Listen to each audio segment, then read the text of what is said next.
When you're shooting content, whether you're out and about vlogging, whether you're shooting something like this for a YouTube video, maybe you're doing an interview series, or maybe you're doing a slightly bigger production, maybe a short film you're working on or something else, there are really two aspects that matter the most when it comes to getting the best end quality product. The video side of it, obviously, so the way it looks, the way you've actually filmed it, the format you filmed it in, things like that. And then the audio side of it, the way it sounds, right? The quality of that audio really matters quite a lot. And these two things can either be done at the same time, all in camera, or they can be done separately, maybe different pieces of hardware to record the video and to record the audio. It all kind of depends on the kind of stuff that you want to shoot. And this can be a little bit of a minefield when it comes to what kind of gear should you use for this kind of stuff. For example, if I'm going out vlogging, I'm going to use a very different setup to shooting something like this. And even something like this is probably going to be quite a different setup to shooting something with a higher production value, maybe something that I want to look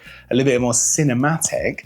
I'll probably use a different setup for that as well. If I'm shooting interviews, it'll be a different audio setup to if I'm shooting vlogging on the beach. So with that all in mind, we're going to go through the ultimate gear guide for getting started shooting content, and then what you can upgrade to depending on the kind of stuff that you might want to shoot. Now, the real truth is, when you're starting out shooting really any kind of content, the best place to start is probably with your smartphone. And that's because you've got it already. It's probably got a pretty decent camera on it. Certainly a lot of the higher end models have got a really nice camera and are able to shoot some really decent video as well. And you can probably get reasonably decent audio just with the built-in microphone on your phone. And that's going to get you at least to a point where you can practice with composition, with framing, with actually doing it out in public, right? When it comes to vlogging, that can be a little bit of a weird skill to actually learn, is being able to do it when there are other people around and actually who are seeing you doing that. There's a kind of a strange feeling.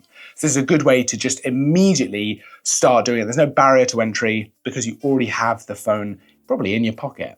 But at some point, you're going to want to upgrade from that just to give you a few more options. Now, if you're shooting vlogging content or if you're shooting something like this, a great tool and something that loads of people use for all kinds of different things is something like this. This is the Osmo Pocket 3, and this is probably one of the easiest upgrades from a smartphone that you could go for. And there's a number of reasons for that, right? It's super easy to use. You've got a touchscreen on there and you've got a small camera up here on a gimbal, which means that as you move it around, whether you want to film yourself or whether you want to film other stuff, the footage is going to be stabilized, which means you get a nice smooth footage without all those kind of bumps and shakes from actually holding it handheld. It literally fits in your pocket, hence the name, and it's an incredibly useful tool. Like I say, whether you only use this to film yourself, to film, out and about, or whether you use it as an additional tool alongside another camera. It wouldn't be my choice as a main camera. This absolutely still has a place for me, even shooting YouTube videos, for shooting B-roll content, for shooting content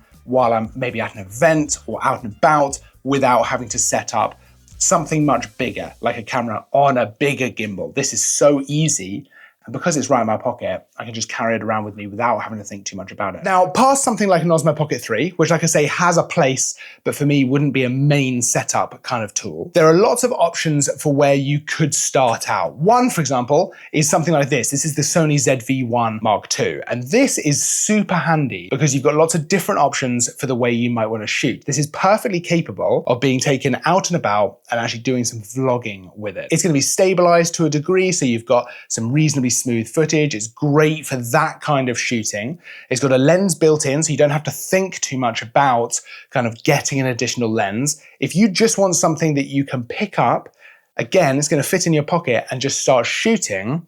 This is going to be able to do a lot of the heavy lifting for you in terms of exposure, in terms of the kinds of settings you need. You are going to be able to just start without worrying too much about it. What's quite cool about vlogging cameras like this, or like the Canon PowerShot V1, which is another really good example of this kind of stuff. In fact, that camera is, it shocked me actually how good it is that they actually have quite impressive built-in microphones in the camera. And then they come with this little windsock. So if you are shooting out and about, you don't have to worry too much about wind noise. Perfect for vlogging. So something like the Sony ZV-1 Mark II or something like the Canon PowerShot V1 are fantastic options for content creation where you're maybe keeping everything into one system, one built-in lens, built-in mic, ideal for just getting started. They're also completely capable of shooting stuff like this, as well as, like I say, shooting out and about. The advantage of a camera like the PowerShot V1 or the ZV-1 II is that they have things built in to make your life as easy as possible. It's got the flip out screens,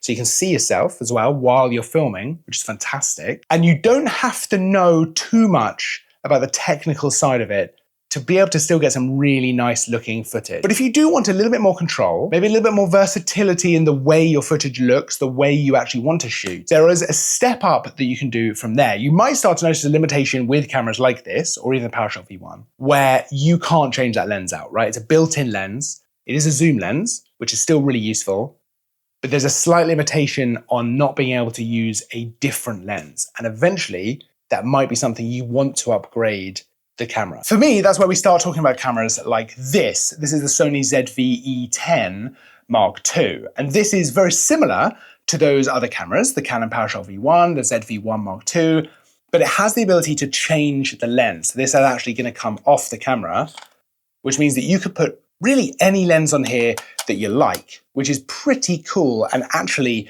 allows you a lot of flexibility in the way you want your footage to look. For example, if you want to shoot stuff that looks a bit more like this, you are probably going to need a more specific kind of lens to achieve that look. Something with a fast aperture, something with a different focal length. Probably you're not going to be able to get that same look from those slightly more basic vlogging cameras. They're fantastic for lots of different things, vlogging, general content creation, but for that kind of stuff, you are going to want to upgrade. Now, something like this is still fantastic for taking out and about vlogging. You've still got things like the flip out screen. You've still got a great built-in mic. You can still put that windsock on the top of this and actually use it exactly like the ZV-1 Mark II. You're just getting slightly better image quality realistically and more versatility with being able to change out that lens. Same goes for something like the Canon R50V, right? Still a nice, easy to use camera, still able to do a lot of the heavy lifting for you, but you can change the lens out. And that's an important consideration if you want to be able to shoot different kinds of stuff. Right, we've not talked much about audio outside of the built-in microphones in the cameras, but this is a really important consideration because audio arguably is more important than the actual video side of things when it comes to the end product. And the reason for that is bad audio is going to immediately turn off any viewer. You can excuse certain things when it comes to the image quality. If something goes out of focus for a second, it's not the end of the world, right? If something looks a little bit dark, something like that, it's not the end of the world compared to audio that doesn't sound very good. Unfortunately, you have a lot of options for how you can capture that audio with your camera. Now, something like the ZV-1 II or the Canon PowerShot V1 have these built-in microphones with a windsock that you can attach at the top so you can cut out wind noise, right? That actually still sounds really quite decent just using the camera. And what's important about that is it's very easy to use. It's very, very convenient. And that is an important consideration because to get the best possible audio quality, you're going to need to use a little bit more time and effort. But sometimes there's not that much of a difference between the 100% best audio quality you could get and maybe 80% best audio quality you could get. But there might be a massive difference in the amount of time and energy you have to put in to get that difference there at the top end. Something like the built-in mic on this is actually pretty good if you're in the right environment, if you're out and about shooting like that, no problem. And it's a great way to start. But when you want to upgrade, you kind of have a few different options. One that I really love is using something called a lavalier mic. And I'm using one right now. I'm using the DJI Mic 2. That's just attached to my t-shirt here. It's super easy to use. I've got the receiver sitting on top of my camera. It's just plugged into the microphone port on the camera.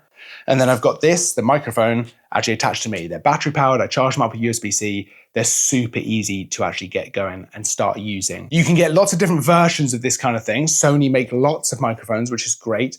But a lavalier mic like this, or a lav mic, especially a wireless one like this one, is so easy to use because you basically just attach it and start shooting. You don't have to worry about a wire. You don't have to worry about setting up a microphone or anything like that. You can just kind of get going no matter where you are. So if you're vlogging, if you're shooting something like this, a talking head shot, or if you're shooting out and about and you actually want someone filming you, this is a great option for that kind of thing. In a perfect world, you want whatever the audio source is that you're capturing from to be as close to the sound source, so in this case my mouth, as it's possible to get it without it being ridiculous, right? The closer it is, the better quality that audio is going to be. So a lav mic is a great way of getting it pretty close because it's just sitting on me, it's on my chest. It's able to get nice and close to my mouth. If I'm vlogging with something like this and I'm using a built-in mic, realistically, it's probably quite close to me again. And then another option you've got is to use something like this. This is actually a shotgun mic. So this would also sit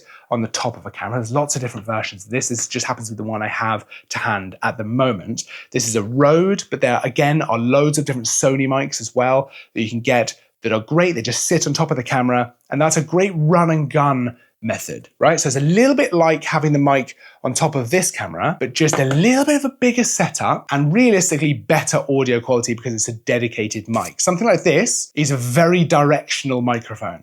So wherever I point it, it's going to take the audio source from exactly that direction and not really around me. I use this sometimes as a boom mic, so I'll have it on a microphone stand, something like this, pointing down. So these shots, for example, we're using this as the boom mic. And because of the nature of kind of what it looks like, I'll actually take this whenever I'm doing an interview at an event, and I'll use it kind of as a handheld microphone because it works really well. It's cutting out a lot of the noise of the rest of the event because it's so directional. Now, if you're shooting a video which is more akin to a podcast, for example, you might want to use a microphone that is a little bit more like this. It is completely great for getting it nice and close to your mouth, so you really get the best possible audio quality, as long as you don't mind the microphone being in shot. Otherwise, the lav mic, the boom mic, the shotgun mic are all great options depending on how you want to shoot. Ultimately though, you might want to step up again in quality. So I use something like the Sony a7 IV,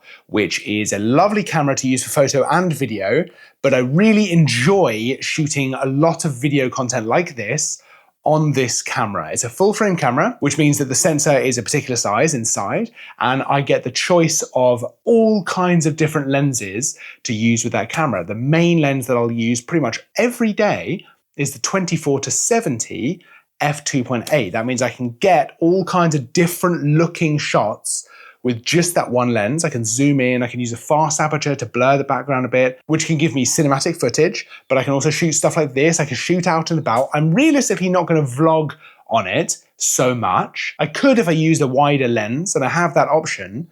But if I was going to vlog, I would probably use something like this. But the a7 IV represents a great jump just in the quality that I can get with that video. Now, of course, that's just one option, right? There's loads of options. The Canon R8 is a great option there, the R6 II, the Nikon Z6 III. These are all fantastic cameras for this kind of stuff. And then if you want to be able to shoot an even higher quality, 8K, for example, you've got options there as well. The Sony A1 II, the Canon R5 II, the Nikon Z8 or Z9.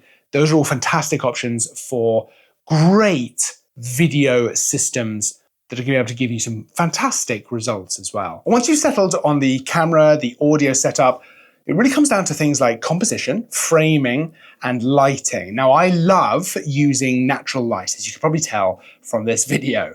I just find that window light, especially if I'm indoors, works so well to give you this beautiful soft lighting. And depending on, where I go, in that other room, it's very bright. In here, it's a little bit more interesting, I think, the lighting. But even a lot of these shots, which I feel are a little bit more cinematic, I'm just using natural light to actually get that look for the footage. It just depends where I put the camera and how the light is falling. And I have a huge amount of control over how I do that. If you want even more control, you can set up your own lights, which again, you can get reasonably cheap lights, big lights, small lights, depending on the kind of need that you have. But I'll be honest with you, if you're starting out, shoot close to a window. That is the easiest way to get going with this kind of stuff.